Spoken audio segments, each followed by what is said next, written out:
At least one of my daughters knows how to make something of herself. My mother said it while looking directly at me. Not at my sister, at me. The way you look at a crack in the wall you've been meaning to patch for 30 years, but somehow never got around to. 22 relatives went quiet. My uncle set down his fork. My cousin's husband stopped mid-law. The whole Thanksgiving table froze the way rooms do when someone finally says the thing that's been sitting in the air for decades.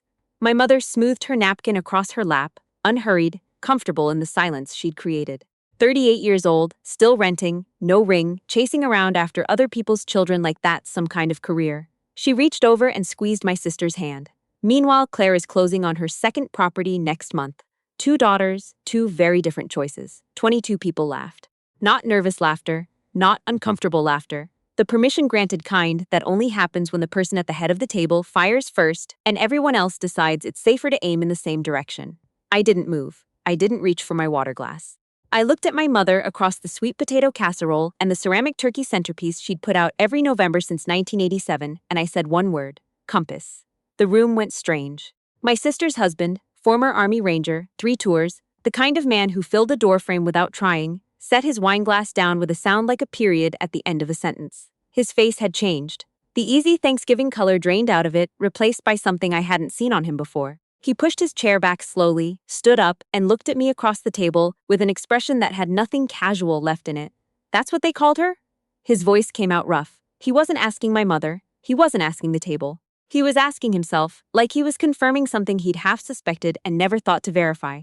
"Compass, He stopped, set his jaw. "Ma'am, I am so sorry. I had no idea who was sitting at this table. He didn't salute. He wasn't in uniform." But he straightened in the way that men who've been in the service straighten when something shifts from casual to serious, and there was nothing left in his posture that was Thanksgiving dinner relaxed. The laughter didn't fade gradually. It stopped. But before I tell you what he knew and what happened next and who paid the price for 22 years of my mother's very certain opinions, stick with me, because what followed changed every single person in that room, including the one who thought she was running it. My brother-in-law's name was Ray. He'd known my sister for 4 years, married her 2 years ago, showed up at every holiday with a bottle of good bourbon and the good manners of a man who understood how to keep the peace in a room that needed keeping. I liked Ray. I'd always liked Ray. In 4 years of holidays, I'd never once told him what I did for a living beyond the version my mother offered, which was works for some nonprofit, something with kids, very noble, very impractical. He'd never pushed, I'd never corrected it. I watched him sit back down slowly, eyes still on me, and I understood that somewhere between my mother's sentence and that single word I'd said, he had just recalculated everything. The table was still quiet. My aunt started reaching for the breadbasket, the movement of a woman trying to signal that we could all move on now. My cousin's husband was studying the pattern on his plate. My mother had the particular stillness of someone waiting to see if the moment would blow over or whether she needed to intervene. I lifted my water glass, set it back down on the exact ring it had already left on the tablecloth. I wasn't looking at my mother. I was reading the room. 22 people, 11 of them blood relations, and I was cataloging the same things I'd been cataloging since I was old enough to understand that not every room was safe. Who was looking for the exit? Who was waiting for me to react so they could tell the story later as me overreacting? Who was glancing at my mother to see how she wanted this handled? My sister was looking at her phone, not scrolling, just holding it, thumb hovering, the body language of someone preparing an exit strategy that hadn't been decided yet. My mother recovered the way she always recovered. Smooth, patient, the register of a woman explains something to someone who simply hadn't understood the first time. "Ray, sweetheart, that's very sweet of you." She smiled at him with the warmth she saved for sons-in-law and people whose approval she needed. "But you know how it is with these organizations. Everyone gets a nickname. It doesn't mean with respect." Ray's voice was quiet, quieter than before, which made it carry further. "I don't think you know what you're talking about." The table went a different kind of still. My mother's smile didn't falter. She had been managing rooms since before Ray was born. "I raised her. I think I know her better than, you know what I know about Compass?" He wasn't raising his voice. He wasn't performing anything. This was the voice of someone stating a fact to a room that didn't have it yet. 3 years ago, a colleague of mine was doing coordination work in a mid-sized city in Tennessee, Youth Crisis Center. They had a situation with a group of kids, 14 to 17, who'd been moved through so many placements they'd stopped trusting any adult in any building with any official title.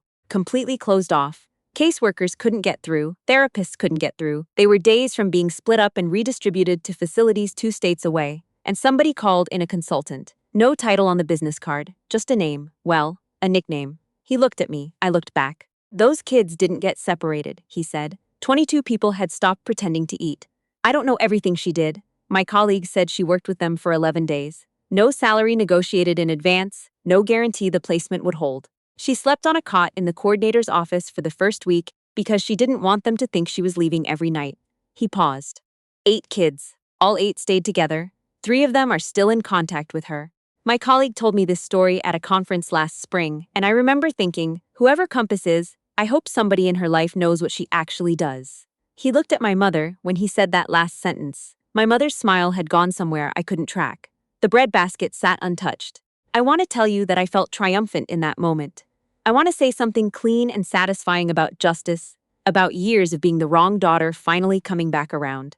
But what I actually felt was the thing I always feel when the truth about my work surfaces in a room that's been operating on a different set of facts. Tired. The particular exhaustion of someone who has spent decades doing something real in a world that only rewards what looks impressive on a holiday table. I picked up my fork, I cut a piece of turkey, I chewed it. The table started slowly exhaling, but my mother wasn't finished. She never finished until she decided to. Well, the patient instructional voice, light, explaining. That's a lovely story, Ray. But what you're describing is volunteer work, essentially. There's nothing wrong with that, of course. Some people are called to that kind of thing. The small pivot, perfectly executed. I just think at a certain point, a woman needs to think about stability, security, a foundation. Your sister has built something real, something that will be there in 20 years. She looked at my sister, the kind of look that was also a demonstration, a showing off of the preferred child in her natural habitat. That's what I'm proud of. My sister, and this is the part I have never said out loud to anyone, my sister looked uncomfortable, not guilty, not courageous enough to be guilty. Just uncomfortable, the way people look when they're being used as a trophy, and they're aware of it, but don't know what to do with that awareness. She didn't say anything. She never said anything. That was how this worked. My mother wielded it, and my sister just held very still and let herself be held up. Ray looked at my sister. A long look, the look of a man who had just learned something about the household he'd married into and was filing it quietly away. My mother turned back to the table. The moment was, in her mind, resolved. I pushed my chair back and walked to the kitchen to refill the water pitcher because I needed 30 seconds of linoleum and cabinet doors and the sound of the faucet, and that was the only honest thing I could give myself in that room. I stood at the sink and let the water run cold over my hands. I'd been doing this work for 14 years. I had a master's degree in social work from a program that accepted 12 students a year. I had a caseload that at various points had included children coming out of trafficking situations, teenagers who'd been in 12 placements before their 15th birthday, families the system had written off because they were too complicated, too expensive, too far past what anyone wanted to fix. I had a filing cabinet in my office with 37 cards in it, Christmas cards and birthday cards, and a few postcards from people who were in college now, or working, or just living in apartments and paying their own electricity bills, which is not a small thing when you understand where they started. My mother knew none of this. My mother knew what she'd decided when I was 24 and told her I wasn't going to law school. Social work. She'd said it the way you say the name of a diagnosis you were hoping wouldn't come back positive. Sweetheart. With your grades. With your father's connections. She hadn't gotten angry. That was never her style. She'd gotten sorry for me, which was worse. Kids who don't have any real options are the ones who go into social work. You have options. I went into social work. For 14 years, she revised that sentence into variations on the same theme. At Christmas, still doing the nonprofit thing. At my cousin's wedding, must be so fulfilling working with those children. At my father's retirement party, in front of his colleagues, she's very dedicated. Some people are just wired that way, aren't they? Not everyone needs the corner office. Not everyone. Meaning me. My sister got the corner office at 31, regional VP at a property management company. Good salary, expense account, a LinkedIn profile my mother could forward to relatives with the subject line "so proud." The second property she was closing on next month would be her 4th investment, technically, because she'd turned the equity from the first 2 into down payments on the next ones while I was sleeping on cots in crisis centers negotiating with teenagers who wanted to die. I turned off the faucet and stood there with wet hands. The refrigerator hummed. Outside, I could hear my mother's voice, back at register, explaining something to someone. Back in control of the room, back where she was most comfortable. I dried my hands on the dish towel, opened the refrigerator door, stood in the cold light of it for a moment, not because I wanted anything, but because I needed to feel something solid before I went back in. There was a photograph stuck to the fridge, with a magnet shaped like the state of Georgia. Family photo from 2009, 14 of us, my grandmother's 80th birthday. My sister stood in the center with my mother's arm around her shoulder. I was at the left edge, turned slightly toward the group but not quite in it, the body language of someone who had learned that being at the margins was the weather, not an accident. I took the photograph off the magnet, held it. My 14 years ago face looked back at me, not sad, not angry, flat in the practiced way of someone who'd already understood at 24 that hope in that particular room was a resource you had to spend carefully. I put the photograph in my cardigan pocket, not to keep it, not yet. Because sometimes you need the evidence nearby while you're still deciding what to do with it. I went back to the table. Ray was talking to my uncle about football. My aunt was complimenting my sister on her earrings. My cousin's husband had apparently recovered enough to reach for the breadbasket. The room had metabolized the earlier disruption and moved on, the way rooms do when everyone has decided by unspoken agreement that moving on is easier than whatever the alternative is. My mother smiled at me as I sat down, a careful smile, the smiles of someone recalibrating without admitting she needs to. "We were thinking of doing a little trip this spring," she said, addressing the table at large. "Palm Beach, maybe. Claire knows a place." She looked at my sister. "Tell them about the house." My sister told them about the house. I ate my turkey. I counted the rings my water glass had left on the tablecloth. The worst part of that dinner wasn't what my mother said. The worst part was how normal it was. How completely, unremarkably normal the way cruelty families become so familiar it stops registering as cruelty and starts feeling like weather. The guests laughed because it was safer to laugh. My sister stayed quiet because it was safer to stay quiet. My mother kept talking because she'd been talking like that for 30 years, and nobody had ever made it cost anything. After dessert, after the dishes, after my aunt found her coat, and my cousin's husband pulled the car around, Ray found me in the hallway near the front door putting on my jacket. He didn't ask permission to speak. He just fell in beside me the way people do when they've decided something. "I'm going to ask you something," he said, "and you don't have to answer." "Okay, how long has it been like that?" I finished buttoning my jacket. "A while," he nodded. "I'm sorry I didn't push back sooner. On the other holidays," he paused. "I didn't have the full picture. You weren't wrong to stay out of it. It's not your fight." "It's my family now," he said simply. I looked at him. He reached into the back pocket of his dress pants and pulled out a folded piece of paper. Unfolded it. A printout, slightly creased, from what looked like a conference program, the annual convening of a regional child welfare coalition, and there in the speakers list, a bio with no photograph. Compass, 14-year veteran of crisis intervention and high-risk youth services. Recognized by the Tennessee Department of Children's Services, the National Child Traumatic Stress Network, and 2 consecutive governor's task forces for her work stabilizing multi-child sibling groups in acute placement crisis. No last name, no photograph. No institution listed as employer, because I worked independently and had always worked independently, which was the only way to do the work without the work becoming about the institution. My colleague emailed me this right after I told him whose family I'd married into, Ray said. "I've been carrying it in my wallet for 6 months. Didn't know when to use it." I looked at the paper. Took 3 full seconds before I could look up. "Why did you keep it?" He folded it carefully and held it out to me. "Because somebody should have proof that you showed up." Something tightened under my sternum. Not grief, not gratitude. The precise, specific feeling of being accurately seen by someone who chose to look, which is different from being seen by someone who had to. I took the paper. "There's a conference in Atlanta next month," Ray said, voice shifting. Not warm anymore. Operational. "The Southeast Regional Property Investment Forum. Your mother is presenting a workshop." A pause. "She's been telling the organizers for 2 months that her background is in community development." Community development. I have the program. She means property investment in underserved neighborhoods, which is a somewhat different thing. I looked at him. "The chair of the nonprofit advisory board for that conference," he said carefully, "happens to have co-authored a placement stability study with someone named Compass." He let that land. "I know her. We were at Fort Bragg at the same time years ago. She'd take a call from me." One breath. I nodded once. I drove home with the printout on the passenger seat and the photograph from the refrigerator in my cardigan pocket, and my hands at 10 and 2 on the steering wheel the way I drove, when I was thinking hard about something I hadn't decided yet. I pulled up outside my apartment building and sat with the engine off. The thing about my mother is that she wasn't cruel, the way cruel people in stories are cruel. She wasn't theatrical about it. There was no single scene I could point to, no dramatic incident that a therapist could have built a treatment plan around in a clean straight line. It was smaller than that, and more total. It was a system. A consistent, maintained, never-once revised system of deciding which of her daughters had value and enacting that decision in every room, at every table, in every phone call, and forwarded email and party invitation and pointed silence across 38 years. She came to my college graduation. She did not take a photograph. She came to my sister's law school graduation. My sister transferred out of law school after 1 year to go into real estate, but that's separate, and she hired a photographer. When I got my master's, she sent a card, Hallmark. The kind with a graduation cap on the front and a generic sentiment inside, and her signature in her handwriting, and nothing else, no additional sentence, no postscript, nothing that indicated she'd thought about the specific person she was sending it to. When my sister made regional VP, she flew out, surprised her at the office, brought a catered lunch for the whole team. I had a kid reach out to me last year, 19 years old.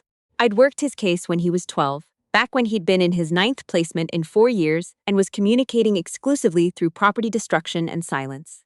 I had a voicemail from him on my work phone that I had listened to 17 times. He said, "I don't know if you remember me. I'm in community college now. I'm studying to be an electrician. I just wanted to tell you that I'm okay. I figured you'd want to know." I had not told my mother about that voicemail. I had not told my mother about any of it because my mother was not a safe place for any of it to land. I sat in my parked car and thought about that for a while. Then I reached for my phone and called the one person I'd been meaning to call for 3 days. Her name was Judith, and she ran the nonprofit advisory board that Ray had mentioned, and she picked up on the second ring because Judith always picked up on the second ring, which was one of the things I trusted about her. "I heard you had an interesting Thanksgiving," she said. "Ray talks fast. He texted me from the bathroom during dessert. He was rattled." She paused. "Are you okay?" "I'm deciding something," I said. I told her about Atlanta, about the conference, about my mother presenting on community development in a room full of people who'd be making decisions about underserved neighborhoods, using language she'd borrowed from a field she'd spent 3 decades dismissing. And I told her about the paper in my hand, the printout Ray had carried in his wallet for 6 months. Judith was quiet for a moment. "The chair of the child welfare session is a friend of mine," she said. "I know, Ray told me. That session runs opposite your mother's workshop. I know, I could get you on the program, 20 minutes. No obligation to announce yourself beyond the name you've always used." I held the phone against my shoulder and looked at the printout in the ambient light from the street. "I'll think about it," I said. "You've been thinking about it for 38 years, Judith said, not unkindly. I laughed, a short sound, more exhale than laugh. "I'll call you tomorrow," I said. I went upstairs, made tea, sat at my kitchen table with my hands flat on the wood in the lamplight, the same way I'd sat 100 times before a difficult placement meeting or a case review where I knew the outcome wasn't going to be clean, and I needed to get my mind right before I walked in. I have a book on my kitchen shelf that's been there for 14 years, spine soft from handling. I opened it to the page that's dog-eared from so many years of being open to the same place. Proverbs 31:8. Speak up for those who cannot speak for themselves, for the rights of all who are destitute. I didn't need to read it, I knew it, but some nights you need to see it with your eyes. I went to my bedroom, opened the closet, took out the box I kept on the top shelf. Inside, conference lanyards, 2 governor's citations in frames I'd never hung because I worked from a home office and didn't have a wall that felt like the right place. A folder of letters from former clients, some handwritten, some typed, all of them folded and refolded from being carried in pockets. A USB drive with 14 years of documentation, outcome data, placement records, the spreadsheet I'd been keeping since year 1 that tracked where every person I'd worked with had ended up, as best as I could follow. I held the folder of letters. My mother had never seen the inside of this box. I put the folder back, closed the box, put it back on the shelf, changed into sleep clothes, set my alarm. I had a placement meeting at 8 the next morning, 3 siblings, 7, 9, and 11, and I needed 4 hours at minimum before I could be useful to anyone. I lay in the dark. Atlanta was 3 weeks away. I called Judith the next morning before the placement meeting. Yes, I'd do the 20 minutes. Just compass. No additional introduction required. The placement meeting went long. The 11-year-old had tested the limits of every surface into the meeting room by the end of the first hour, which was information about her state of mind that I noted and filed. The 7-year-old fell asleep against my arm. I drove home at 2 in the afternoon and sat at my kitchen table and wrote notes for 40 minutes, and then I ate a sandwich and called my mother because I did that every Tuesday, had done it every Tuesday for most of my adult life, which is a thing I don't know how to explain except that the habit was older than my ability to examine it clearly. "How are you?" she said. "Fine, you?" "Busy. We're doing a walkthrough on the Palm Beach rental Friday." A pause. "Did you get Claire's email about Easter?" "Not yet. She's hosting. Just immediate family, keeping it small. You should come down. I'll look at my schedule. You know you need to start thinking about taking some time for yourself. At your age, all that stress." She let it trail off, the implication shaped like concern, filled with something else entirely. "You need to be thinking about your own future." "I'm going to Atlanta in a few weeks," I said. "For work." "Oh?" Mild interest. The kind that doesn't ask follow-up questions. "Conference. That's nice, sweetheart. Moving on." So about Easter, I stayed on the phone for 11 more minutes. I said what I always said. I hung up. I stared at the phone for a moment, then I pulled up my email and confirmed the Atlanta panel with Judith. The Southeast Regional Property Investment Forum occupied 2 floors of a hotel conference center in Buckhead, the kind of building with enough natural light in the atrium to make everyone feel like things were going better than they probably were. Hundreds of attendees, mostly developers, investors, city planners, a scattering of nonprofit people who'd been invited to provide the community benefit veneer that these events required. Ray had sent me the program, My Mother's Workshop, Community-Minded Development, Building Prosperity in Underserved Markets, scheduled for 10 a.m., the smaller of the 2 breakout rooms. The child welfare session ran from 10 to 11 in the main conference hall, 200 seats. I wore a blazer and the lanyard from the Tennessee Department of Children's Services citation, which I'd worn exactly once before, to the ceremony itself and had kept in the box on the top shelf ever since. Judith met me in the lobby. She was taller than I remembered from our last in-person meeting 3 years ago, or maybe I'd just forgotten how she filled a room. "How are you doing?" she asked. "Ask me in 2 hours." She smiled. "Fair." Ray found us near the registration table. Out of his Thanksgiving dinner clothes, in a jacket, he looked like what he was, which was a man who'd been in serious situations and knew how to read a room. He leaned over and said quietly, "She's already in the breakout room. Set up early. Your cousin is with her." I nodded. "She doesn't know you're here?" "No." He gave me a look that wasn't quite a smile. "Okay then." The main conference hall was filling up. I found a seat in the 3rd row, not the front, not the back, the position I always chose in rooms where I needed to see everything without advertising that I was watching. Judith sat beside me. Ray took the aisle seat 2 rows back. The panel opened. 3 speakers before me on placement stability, trauma-informed care, the specific mechanics of keeping sibling groups intact when the system's incentives pushed consistently toward separation. Good speakers. I knew 2 of them from the field. I took notes out of habit. When they introduced the 4th panelist, they used the name I'd gone by for 14 years in this work. I walked to the podium. There were, I would later learn, 4 people from my mother's breakout room who had slipped out early. 2 of them, apparently, had looked up the parallel session on their phones during the opening remarks of community-minded development and decided they'd rather be here. One of them was a city councilwoman from Savannah who'd been wondering for 2 years how to approach sibling placement reform. One of them was a journalist who covered social policy for a regional outlet, and one of them who'd been standing at the back of my mother's breakout room for the first 10 minutes of her presentation and then gone very quiet and checked something on her phone and walked out without explanation, was my sister. I didn't know any of that until after. I stood at the podium. I'd given versions of this talk before, at smaller venues, to smaller rooms, always under the same name I'd used since the beginning, because the name kept it from being about me personally and made it about the work. But this room was different in a way I couldn't fully account for while I was standing in it. I talked about the 7-year-old who'd fallen asleep against my arm the week before. I talked about what that actually cost a child, not in sentiment, but mechanically, neurologically, what repeated loss of placement does to the part of a brain that's supposed to be learning that adults are a resource rather than a threat. I talked about the 11-year-old who'd tested every surface in the meeting room and what she was actually communicating and what it takes to stay in the room with that communication long enough for something to shift. I talked about the USB drive on my shelf and the 14 years of outcome data on it, and what that data said about early intensive intervention versus the cost of long-term system involvement in actual dollars, numbers a roomful of people who thought about investment returns would understand. I was 12 minutes in when I noticed my sister standing at the back of the hall. She'd come in while I was talking. She was standing against the back wall with her coat over her arm and her conference badge still on from my mother's session, and she was completely still in a way I had never once seen my sister be completely still. I didn't stop talking. I finished the talk.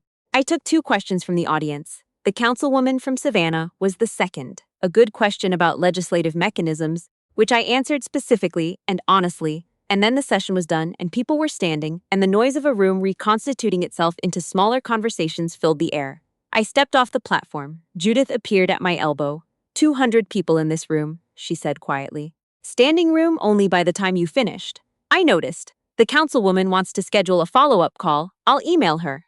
My sister was still at the back of the room. She hadn't moved. Her coat was still over her arm, just the way it had been, and she was watching me move through the people between us with an expression I had no category for.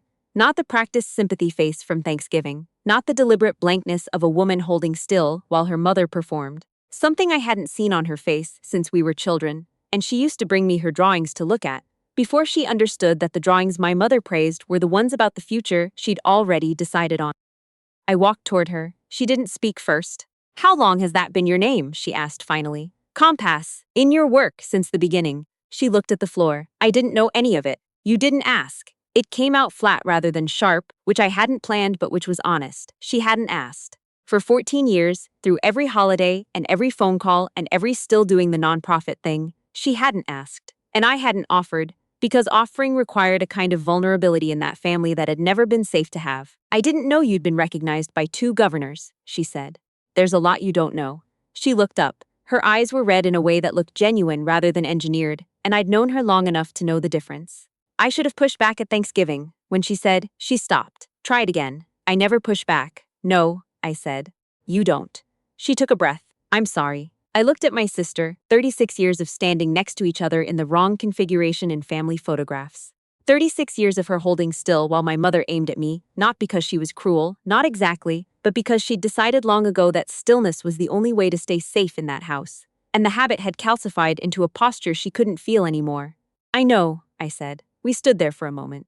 What are you going to do? She asked. With what? With. She glanced toward the hallway where, somewhere, my mother was still presenting her workshop to whoever remained in the room. With all of it. I thought about the folder of letters on my shelf.